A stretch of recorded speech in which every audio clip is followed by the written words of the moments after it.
Well, it seems as if Jesus is caught between a rock and a hard place here. If he acts like John the Baptist, then they wonder, how can he be so distant? If he acts like everybody else, they can say, well, how can he be so worldly? What's his deal?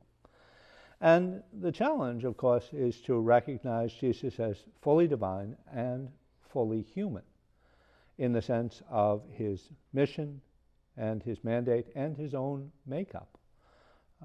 And he, of course, associates with tax collectors and sinners, for that is for whom he came, to bring healing and to bring life, and life abundantly, especially to those who were on the margins of society. And he does so in a way where his life of faith, his life of prayer is so powerful that he does it, and he does it so often, that it's just part of who he is. You know, whenever, either before or after a miracle event, we hear of how he was in prayer, either before the event or after the event. And he was always communing with the Father. He was always making that connection with the Father. And so he was kind of plugging into his divinity, if you will, by doing that. And we have that same opportunity. We have that same opportunity to be a people of faith while being in the world. To be living in the world, but never so much of the world that we forget why we're in the world. That is, to bring the kingdom of God to life. And that's what Cornelius and Cyprian did, both martyrs for the faith, ultimately giving their life for the faith.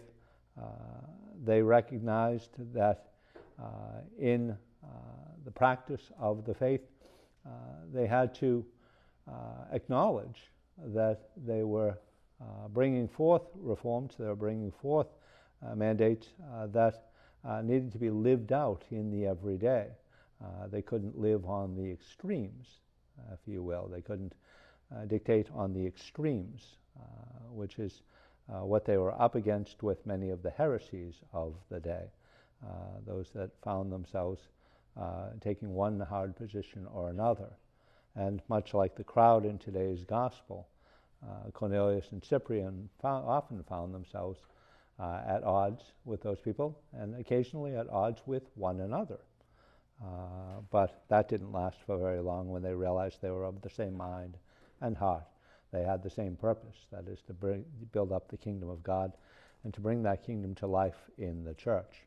And in their positions, to do so with a shepherd's care, with a loving care of Jesus, who called them into this way of life.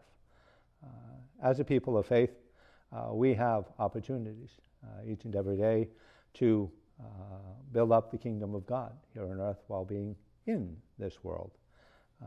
And being in this world is not an accident. It is not incidental or accidental. It is incidental to who we are. It's part and parcel of who we are. We are meant to be in this world. God has placed us in this world. But he's placed us here for a purpose. He's placed us here so that we might live for Christ, and that Christ might live in and through us, so that the abundant life that Christ promises may be ours, may be the people of God. Cornelius and Cyprian did this beautifully, ran into much opposition because of it, but held firm to the truth. They did not fall prey to the whims of the people around them, the mores of the day, the prevailing and changing winds of the day. They held fast to the truth, that truth that is Christ, the rock that is Christ.